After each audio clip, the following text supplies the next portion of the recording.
சாப்பாடு எப்படி இருக்கு? பிரமாதமாக இருக்கு. நல்லா இருக்கா? நல்லா விரும்பி சாப்பிடுவீங்களா? விரும்பி சாப்பிடுவேன். ரைட். இன்னைக்கு வந்து என் ஃப்ரெண்டு லக்கி ஃபுட் பாக்ஸ், சொல்லுங்க. Lucky food box. ஆமா, அப்படின்னு ஹோட்டல் தொடங்குறாப்ல. கோபி தெரியுமா? கோபி செட்டிப்பாளையம் கேள்விப்பட்டிருக்கேன். அங்கதான் தொடங்குறாப்ல. உங்களுடைய வாழ்த்து, உங்களுடைய ஜெபம் வந்து தேவை.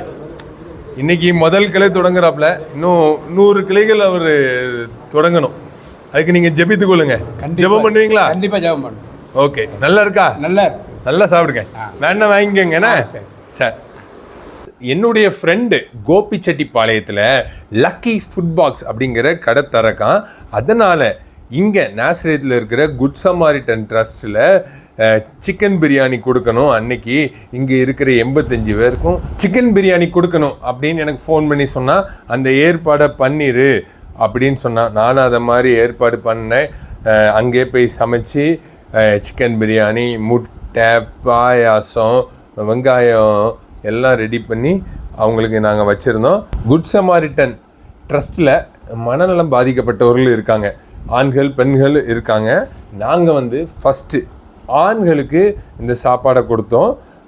அதுக்கப்புறம் மேலே போய் பெண்களுக்கும் அந்த சாப்பாடை நாங்கள் கொடுத்தோம். ஓகே ஃப்ரெண்ட்ஸ், இவங்களுக்காக கண்டிப்பாக ப்ரேயர் பண்ணிக்கோங்க. இந்த உணவை இவர்களுக்கு கொடுத்த நண்பர், அதாவது லக்கி ஃபுட் பாக்ஸ் என்ற ரெஸ்டாரண்ட்டை தொடங்கியுள்ள நண்பருக்காகவும் எல்லாரும் ப்ரேயர் பண்ணிக்கோங்க. நண்பர் லக்கி ஃபுட் பாக்ஸ் ரெஸ்டாரண்ட்டுடைய முதல் கிளையை இன்று தொடங்கியிருக்கார். அவர் இன்னும் 100 கிளைகள் தொடங்க வேண்டும். அதன் மூலமாக பலர் நலன் பெற வேண்டும். அதற்காக எல்லாரும் ப்ரேயர் பண்ணிக்கோங்க. இங்கே உள்ள 85 மனநலம் பாதிக்கப்பட்டவர்களுக்காகவும் ப்ரேயர் பண்ணிக்கோங்க. இந்த குட் சமாரிட்டன் ட்ரஸ்ட்டுக்காகவும் ப்ரேயர் பண்ணிக்கோங்க. அவங்க இந்த ரோட்டில் இருக்க மனநல பாதிக்கப்பட்டவர்களுக்கு அடைக்கலம் கொடுத்து, அவங்களுக்கு மருந்து கொடுத்து, அவங்கள சரி பண்ணி வீட்டுக்கு அனுப்புகிறாங்க.